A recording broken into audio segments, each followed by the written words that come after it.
কুয়াশা ঢাকা অন্ধকারপুর।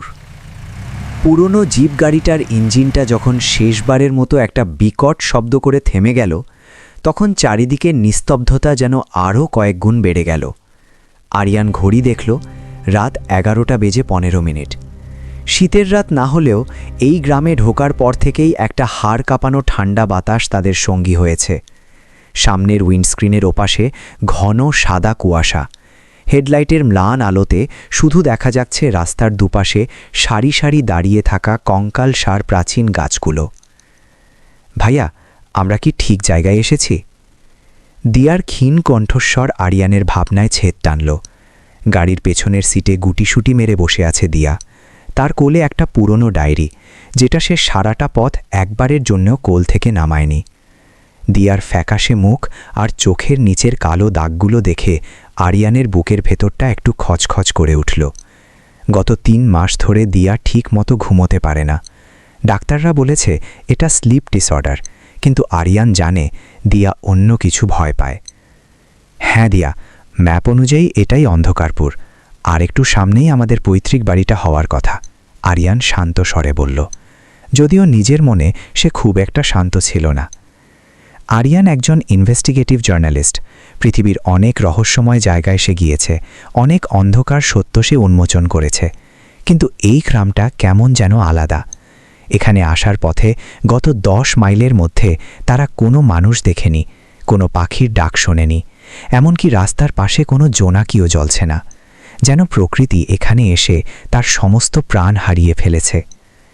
গাড়ি থেকে নেমে দাঁড়াতেই আরিয়ানের বুটের তলায় শুকনো পাটার মচমচে শব্দ হলো। কুয়াশা এত ঘন যে হাত বাড়ালে স্পর্শ করা যায় বলে মনে হয়। পকেট থেকে একটা শক্তিশালী ফ্ল্যাশলাইট বের করে সে সামনে ফেলল।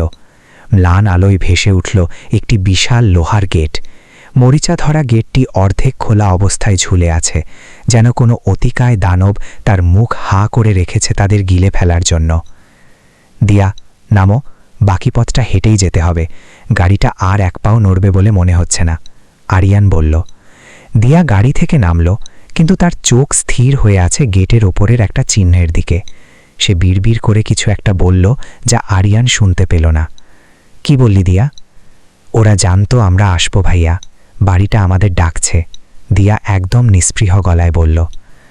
আরিয়ানের শিরদাঁড়া দিয়ে একটা ঠান্ডা স্রোত বয়ে গেল। সে দিয়ার হাত শক্ত করে ধরে গেটের ভেতরে ঢুকল। সামনেই দাঁড়িয়ে আছে সেই বিশাল অট্টালিকা, চৌধুরী বেলা। 3 তলা উঁচু বাড়িটা একসময় হয়তো খুব জাঁকজমকপূর্ণ ছিল, কিন্তু এখন এটি একটি ধ্বংসস্তূপ ছাড়া আর কিছু নয়। দেয়ালে দেয়ালে শ্যাওলা আর লতাগুলমেরা একে আষ্টে পৃষ্ঠে জড়িয়ে ধরেছে। জানালার কাঁচগুলো ভাঙা, কালো গর্তের মতো তাকিয়ে আছে। তারা যখন বারান্দায় উঠল, তখন ঠিক রাত 12টা বাজতে কয়েক মিনিট বাকি। আরিয়ান পকেট থেকে সেই পুরনো চাবিটা বের করল, যেটা তার বাবা মৃত্যুর আগে তাকে দিয়ে গিয়েছিলেন। বলেছিলেন, কখনো যদি জীবনের পথ হারিয়ে ফেলিস, তবে অন্ধকারপুরে যাস, ওখানে তোর প্রশ্নের উত্তর আছে। চাবিটা তালার ভেতরে ঢুকিয়ে ঘোরাতেই একটা তীব্র আর্তনাদ করে দরজাটা খুলে গেল। ভেতর থেকে একটা ভ্যাপসা পুরনো কাগজের মতো গন্ধ বেরিয়ে এলো।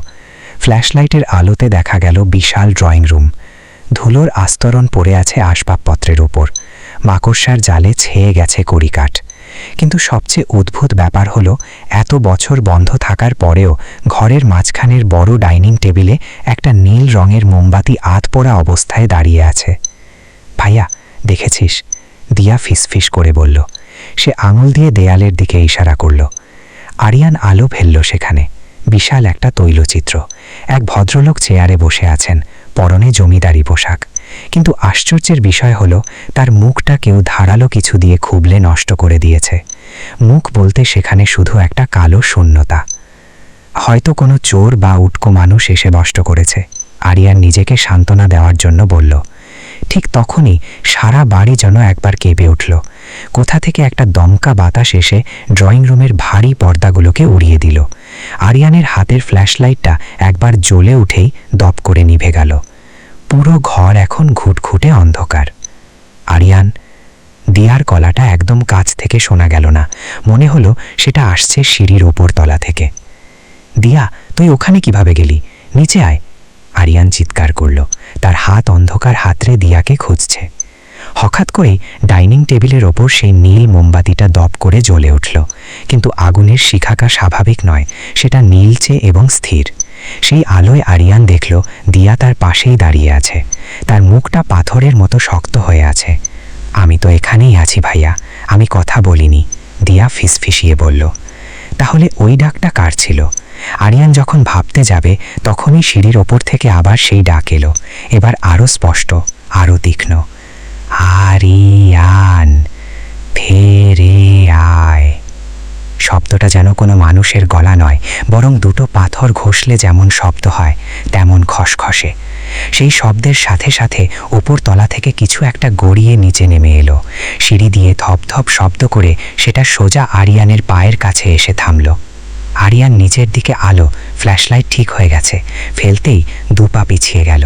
ওটা একটা পুরনো কাঠের পুতুল, যার চোখ দুটো লাল পাথর দিয়ে তৈরি। পুতুলটার ঠোঁটের কোণে একটা বাঁকা হাসি, যেটা ঠিক স্বাভাবিক মনে হচ্ছে না। মধ্যরাত শুরু হয়ে গেছে ভাইয়া, দিয়া ঘড়ির দিকে তাকিয়ে বলল। ঘড়ির কাঁটা এখন ঠিক রাত 12টা। হঠাৎ করে পুরো বাড়ির আবহ পাল্টে গেল। কুয়াশা জানালার ভাঙা কাঁচ দিয়ে ঘরের ভেতর ঢুকতে শুরু করেছে। সেই কুয়াশা সাদা নয়, ধোঁয়ার মতো কালো। আরিয়ানের মনে হলো এই ধোঁয়াগুলো জ্যান্ত, সেগুলো যেন সাপের মতো ফনা তুলে তাদের দিকে এগিয়ে আসছে। ওপরে চলো, নিচে থাকা নিরাপদ নয়। আরিয়ান দিয়াকে জাপটে ধরে সিঁড়ির দিকে দৌড়ে দিল।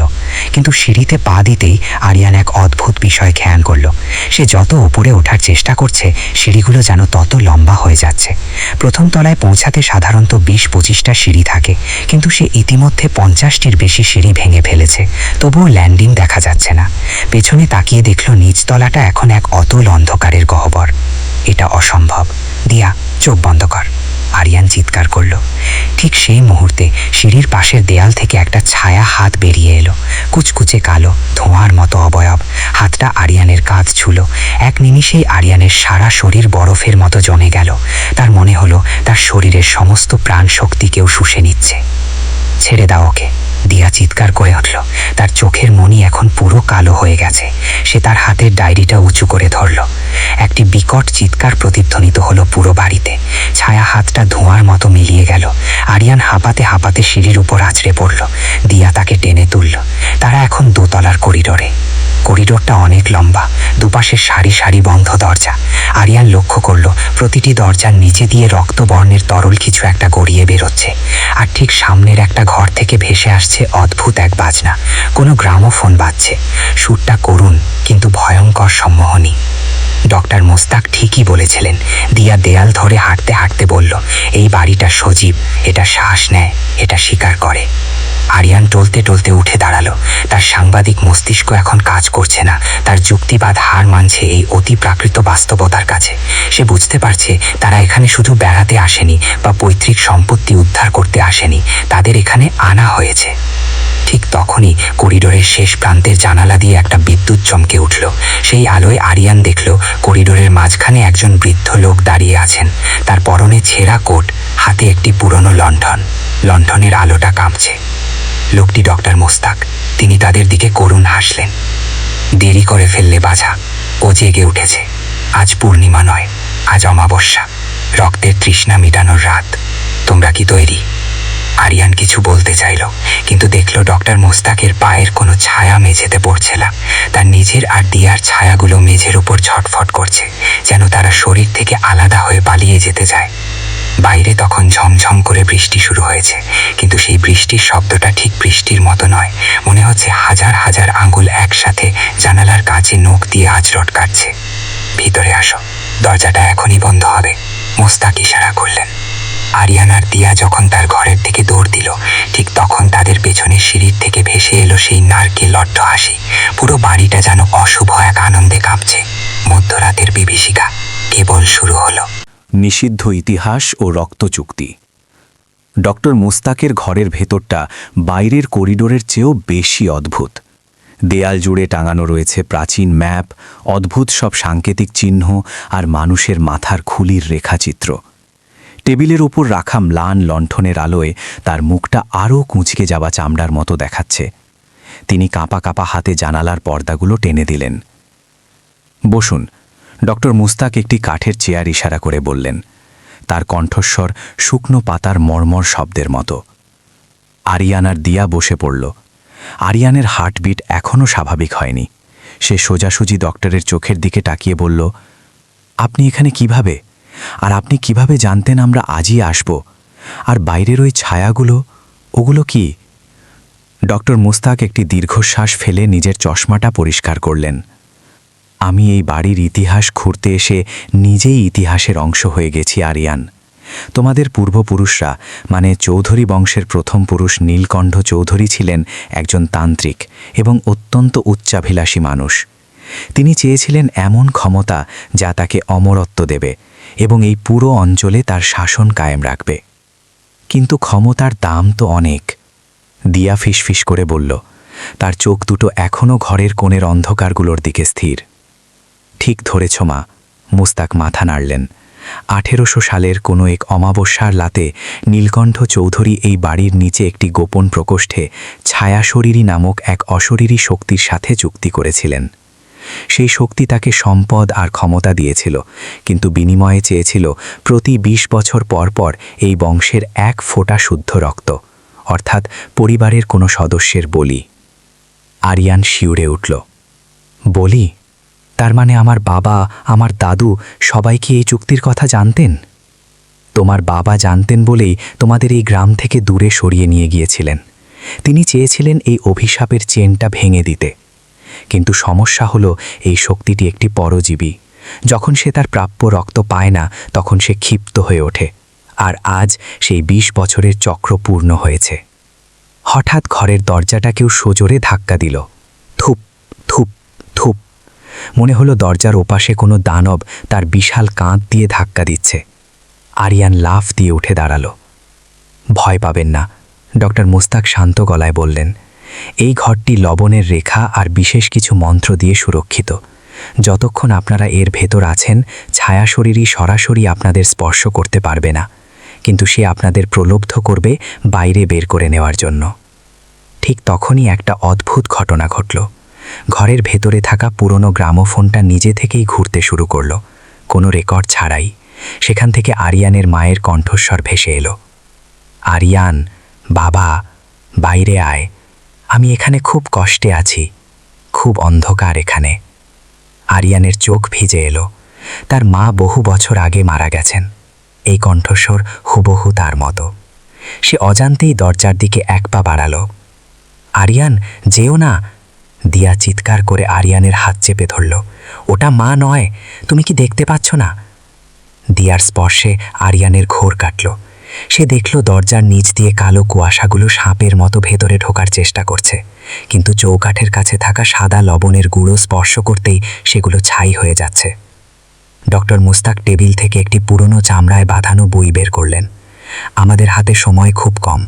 সূর্য ওঠার আগে যদি আমরা ওই ছায়া শরীরীকে আবার তার বন্দিশালায় ফেরত পাঠাতে না পারি, তবে আজ রাতই হবে চৌধুরী বংশের শেষ রাত। আরিয়ান, তোমার বাবার দেয়া ওই চাবিটা দাও। আরিয়ান পকেট থেকে চাবিটা বের করে টেবিলে রাখল। চাবিটা এখন টকটকে লাল হয়ে আছে, যেন সেটা কোনো তপ্ত চুল্লি থেকে বের করা হয়েছে। এই চাবিটা কেবল দরজার নয়, মুস্তাক ব্যাখ্যা করতে শুরু করলেন। এটি আসলে একটি সিল বা মোহর। বাড়ির নিচের সেই গোপন প্রকোষ্ঠে যাওয়ার একমাত্র পথ হলো লাইব্রেরি ঘরের গোপন দরজা। আমাদের সেখানে যেতেই হবে। কিন্তু মনে রেখো, ওই পথে ছায়া শরীরই তার সর্বোচ্চ শক্তি দিয়ে তোমাদের বিভ্রান্ত করার চেষ্টা করবে। আমি তৈরি, আরিয়ান তার চোয়াল শক্ত করে বলল। আমি আমার বোনকে এই নরকে মরতে দেব না। দিয়া আরিয়ানের হাতটা শক্ত করে ধরল।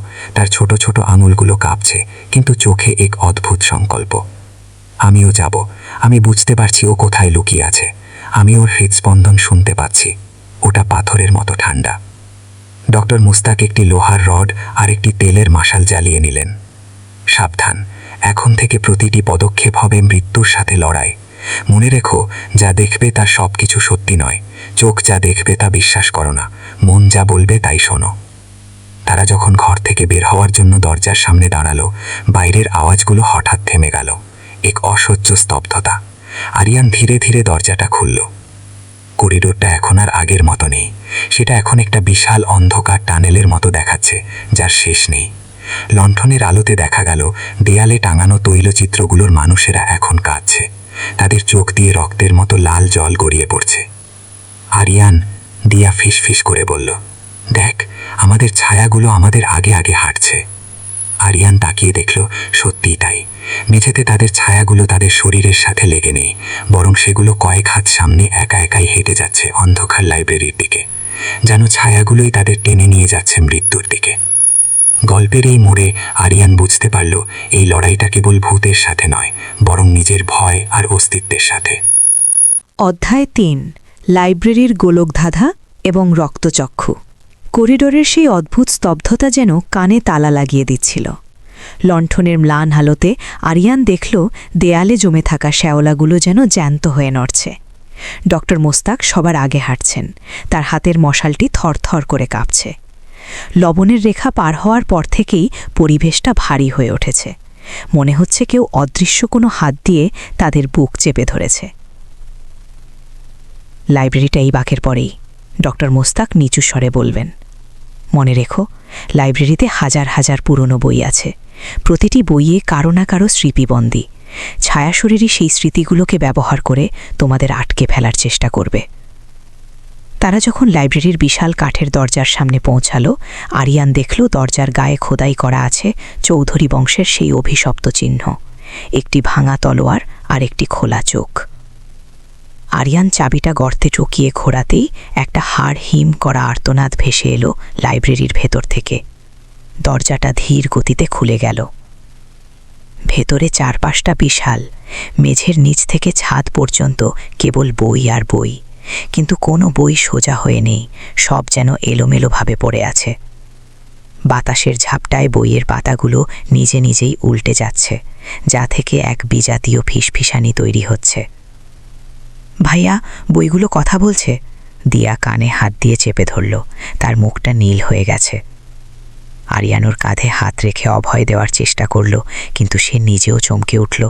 এক একটা বই থেকে এক এক রকম আওয়াজ আসছে, কারো কান্না, কারো করুণ আরতি, আবার কারো অট্টহাসি। আরিয়ান ফ্ল্যাশলাইটের আলো ফেলল একটি খোলা আলমারির ওপর। সেখানে রাখা একটি ডায়েরির পাতায় তার নিজের নাম লেখা। আরিয়ান, যেও না, মোস্তাক ধমকে দিয়ে উঠলেন। বইয়ের দিকে তাকাবে না, ওগুলো মরিচিকা, সোজা চলো। লাইব্রেরির একদম মাঝখানে একটি বিশাল টেবিল, তার উপর রাখা একটি প্রাচীন গ্লোব, যা ধীর গতিতে উল্টো দিকে ঘুরছে। ডক্টর মোস্তাক টেবিলের নিচের কার্পেটটা সরিয়ে দিলেন।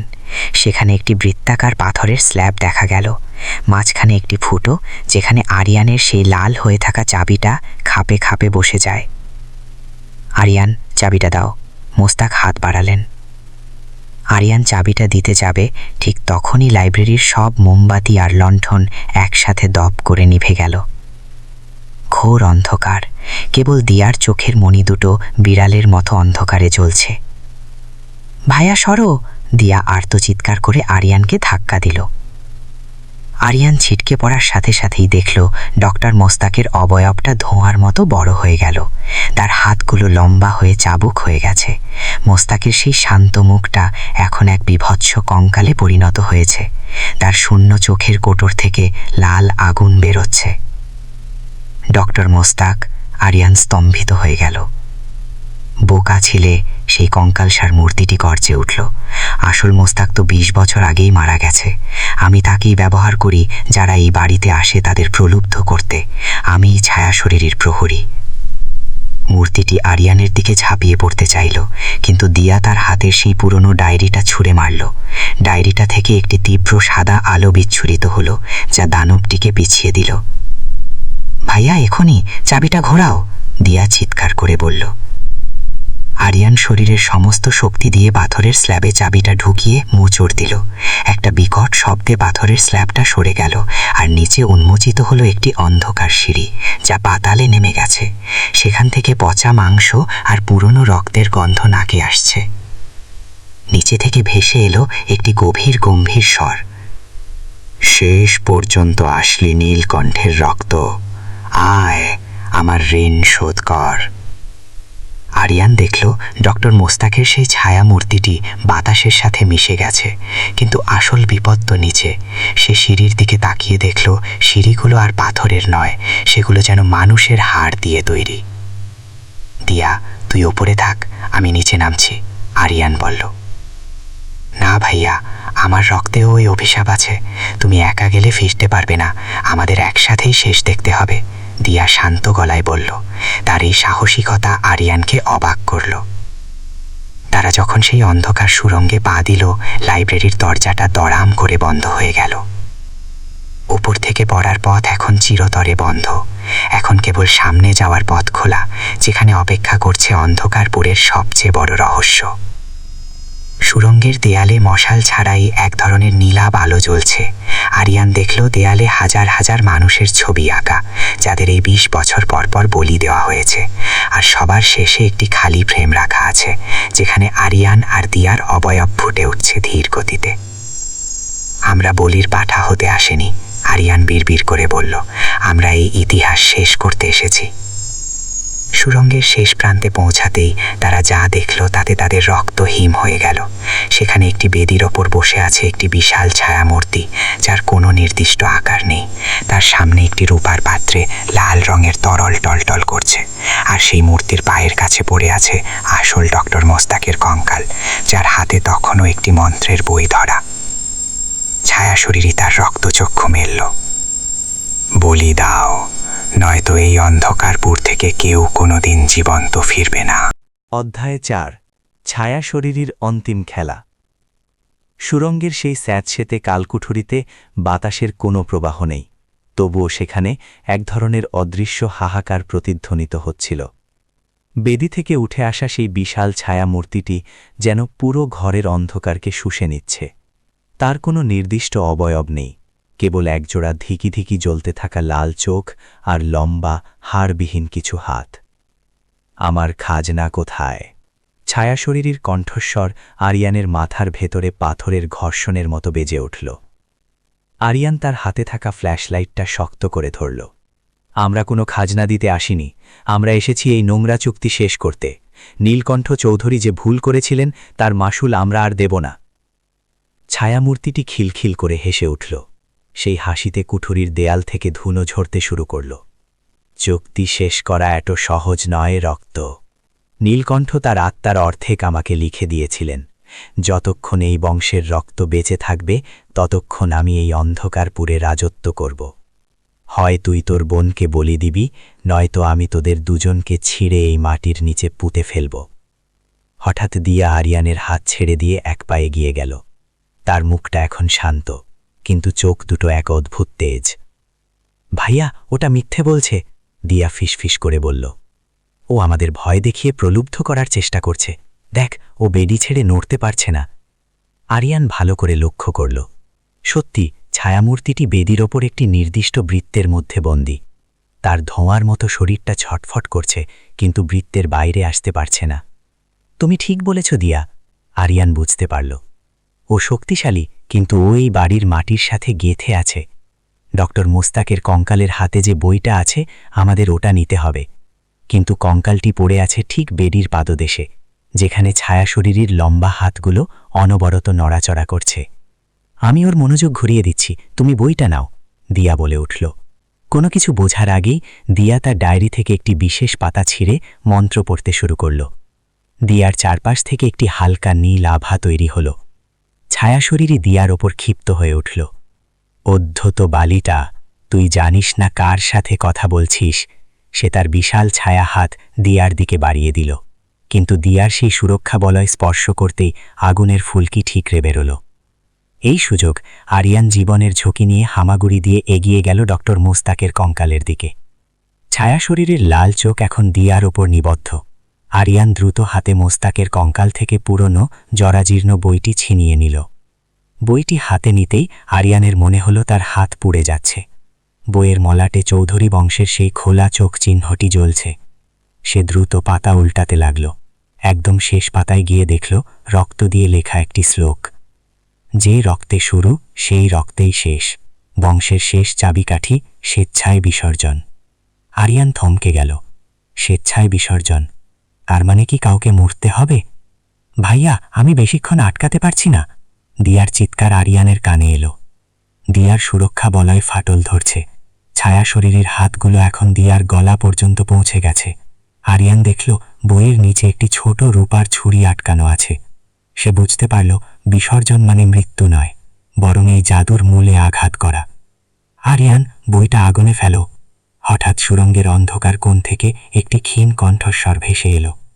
আরিয়ান চমকে তাকিয়ে দেখল সেখানে ডক্টর মুস্তাকের অবয়ব, কিন্তু এবার আর কোনো কঙ্কাল বা দানব নয়। এটি মুস্তাকের সত্যিকারের আত্মা, যা এতদিন এই কুঠুরিতে বন্দী ছিল। বইটি পুড়িয়ে দাও আরিয়ান, ওটাই ওর অস্তিত্বের উৎস। মুস্তাকের আত্মা চিৎকার করে বলল। ছায়া শরীরে বুঝতে পারল তার সময় শেষ হয়ে আসছে। সে দিয়াকে ছেড়ে দিয়ে আরিয়ানের দিকে ধেয়ে এলো। না, ওটা করিস না। আমি তোকে পৃথিবীর সমস্ত সম্পদ দেব, তোকে অমর করে দেব। আরিয়ান কোনো কথা শুনল না। সে পকেট থেকে তার লাইটারটা বের করল। ছায়া শরীরের একটা হাত তখন আরিয়ানের বুকের কাছে পৌঁছে গেছে। নখগুলো চামড়া ভেদ করার উপক্রম করছে। ঠিক সেই মুহূর্তে আরিয়ান বইয়ের পাতায় আগুন ধরিয়ে দিল। এক মুহূর্তের জন্য পুরো সুড়ঙ্গ সাদা আলোয় ভরে গেল। একটি কান ফাটানো আর্তনাদে মনে হলো পুরো বাড়িটা ভেঙে পড়ছে। ছায়া শরীরের শরীরটা আগুনের শিখার মতো পড়তে শুরু করল। তার লাল চোখ দুটো ধীরে ধীরে ম্লান হয়ে এলো। এই শেষ নয়, আমি আবার আসব কোনো এক অমাবস্যায়। বাতাসের সাথে মিশে গেল সেই অভিশপ্ত কণ্ঠস্বর। ধীরে ধীরে সবকিছু শান্ত হয়ে এলো। ধোঁয়া আর কুয়াশা সরে গিয়ে ভোরের আলো লাইব্রেরির সেই ভাঙা ফোকর দিয়ে নিচে এসে পড়ল। ডক্টর মোস্তাকের আত্মা একটি তৃপ্তির হাসি দিয়ে বাতাসে মিলিয়ে গেলেন। আরিয়ান দেখল দিয়া মেঝেতে অজ্ঞান হয়ে পড়ে আছে। সে দ্রুত গিয়ে তাকে কোলে তুলে নিল। তারা যখন সুড়ঙ্গ বেয়ে উপরে উঠল, দেখল পুরনো সেই চৌধুরী ভিলার সেই ভুতুরে ভাবটা আর নেই। রোদ ঝলমলে সকালে বাড়িটাকে এখন কেবল একটি সাধারণ পুরনো ধ্বংসস্তূপ মনে হচ্ছে। আরিয়ান তার জিপ গাড়ির দিকে হাঁটা দিল। দিয়া তখন চোখ মেলেছে। সে দুর্বল স্বরে বলল, ভাইয়া, শেষ হয়েছে? হ্যাঁ দিয়া, সব শেষ। আমরা মুক্ত। গাড়ি স্টার্ট দিতেই ইঞ্জিনটা প্রথমবারই গর্জে উঠল। আরিয়ান একবার আয়নায় পেছনের বাড়ির দিকে তাকালো। তার মনে হলো দোতলার জানালার কাছে নীলকণ্ঠ চৌধুরীর সেই তৈলচিত্রের মুখটা এখন আর শূন্য নয়। সেখানে একটি শান্ত হাসির রেখা ফুটে উঠেছে। তারা যখন অন্ধকারপুর গ্রাম ছেড়ে প্রধান রাস্তায় উঠল, সূর্য তখন মাথার ওপর, কিন্তু আরিয়ানের পকেটে তখনও সেই রূপার ছুরিটা রাখা ছিল। সে লক্ষ্য করল চাবিটার লাল রং জ্বলে গিয়ে এখন সেটা সাধারণ লোহায় পরিণত হয়েছে। তবে সে জানত কিছু গল্প কখনো পুরোপুরি শেষ হয় না, সেগুলো শুধু সময়ের অপেক্ষায় ঘুমিয়ে থাকে।